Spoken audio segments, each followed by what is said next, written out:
তোমাদের একটা আমি নতুন রেসিপি দেখাবো মাছের মুড়ো দিয়ে। সে কাতলা মাছই হোক আর রুই মাছই হোক, অল্প একটা মুড়ো নিয়ে এসেছি। দেখো কি কি দিয়ে সবজিটা করব। একটা ছোট আলু তোমাদেরকে কেটে দেখালাম, গোটা দেখালাম না। 5-6টা ভেন্ডি, একটা ছোট্ট বেগুন, আর 4-5টা হচ্ছে তোমার পটল। এইভাবে কাটবে পটলটাকে। এই দেখো, আলুটাকে সরু সরু করে নেবে। এই দেখো, আর ভেন্ডিটা বড় হলে 2 খান, আর না ছোটো হলে একটা করে। আর একটা ছোট্ট বেগুন আমি 4 ফালা করেছি। আর এতে কি কি মশলা দেবো দেখো। এই দেখো, এটা হচ্ছে পাকা লঙ্কা, কাঁচা লঙ্কা, আর হচ্ছে সর্ষে অল্প পরিমাণ মতো, আর একটু দেব পোস্ত। এই আমি এটা শিলনোড়ায় এটা বেটে নিয়ে আসবো। এবার এই মশলাটা এর মধ্যে দেব। আর মাছের মুড়ো দিয়ে, মুড়োটা দেখালাম না, একবারে ভেজে যখন দেব তখন তোমাদেরকে দেখাবো। এই সবজি দিয়ে আজকে আমি মাছের মুড়ো দিয়ে একটা রেসিপি তৈরি করব। মাছের মুড়োটা আমি ভেজে নিয়েছি, দিয়ে কালো জিরে আমি ফোড়ন দিয়ে দিলাম। আলুটা সেদ্ধ হতে একটু দেরি হয়, তো একে একে আমি সব ভেজে নেব। প্রথমে আলুটা দেব। আলুটা যখন আধ সেদ্ধ হয়ে যাবে তখন আমি পটলটা দেব, আর শেষে ভেন্ডিটা দেব।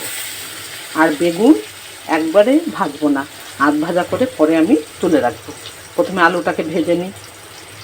আলুটা আধ ভাজা হয়ে গেছে, এবার আমি পটলটা দিয়ে দেবো।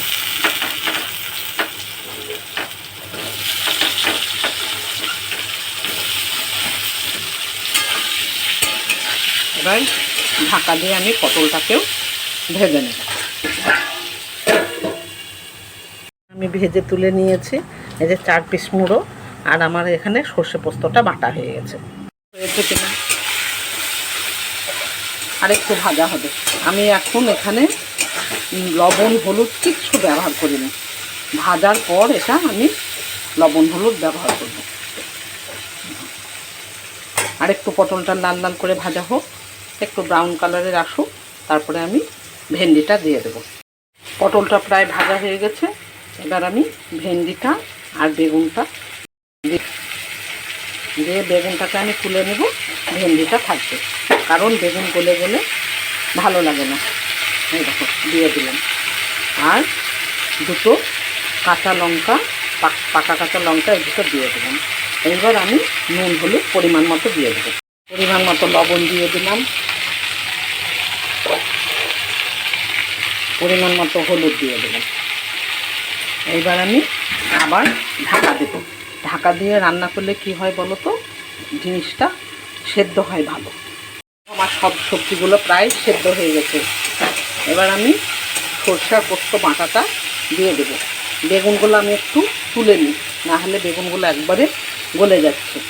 যখন মাছের মুড়োটা দেব তখন আমি বেগুনগুলো দেব, বুঝেছ? দেখো, সব বেগুন কটা আমি তুলে নিলাম। এবার সর্ষে পোস্ত বাটাটা দিয়ে দিই। পোস্ত বাটাটা দিয়ে দিলাম, সামান্য পরিমাণে আমি জল দিলাম, কারণ আমার সব সেদ্ধ হয়ে গেছে। এবার আমি মুড়োটাকে দিয়ে দেবো। আর যদি কেউ একটু মিষ্টি খেতে চাও তাহলে মিষ্টিটা দিয়ে দেবে। আমি যেহেতু মিষ্টি খাই না, ভালোবাসি না, তাই মিষ্টিটা দেবো না। এবার মুড়োটা আমি এর ভেতর দিয়ে দিই।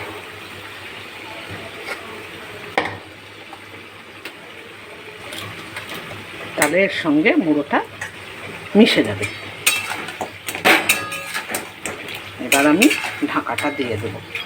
পরে এগুলোকে একটু ভেঙে দেবো, আগে সেদ্ধ হোক, পরে ভেঙে দেবো।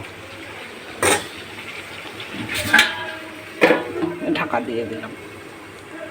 দেখো, আমার সেদ্ধ হয়ে গেছে। এবার বেগুনটাকে দিয়ে সামান্য একটু নাড়াচাড়া করে এরমই একটু নামিয়ে দেবো। রস না শুকনো, তাহলে গরম ভাতের সঙ্গে তোমার মেখে খেতে দারুণ লাগবে।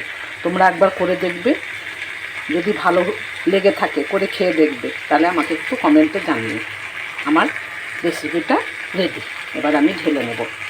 দেখো, দেখতে কত সুন্দর হয়েছে। তোমরা একবার ট্রাই করে দেখবে, যদি ভালো লাগে আমাকে জানাবে। রান্নাটা যদি তোমার মন ছুঁয়ে থাকে, আমি যদি তোমার মনকে ছুঁতে পারি, তাহলে একবার আমার কমেন্ট বক্সে যাবে, রান্নাটা পেজটা খুলে একবার দেখবে। একবার হলেও খেয়ে তোমরা বানিয়ে দেখবে কীরকম হয় খেতে। এটা তোমাদেরকে আমি অনুরোধ করলাম।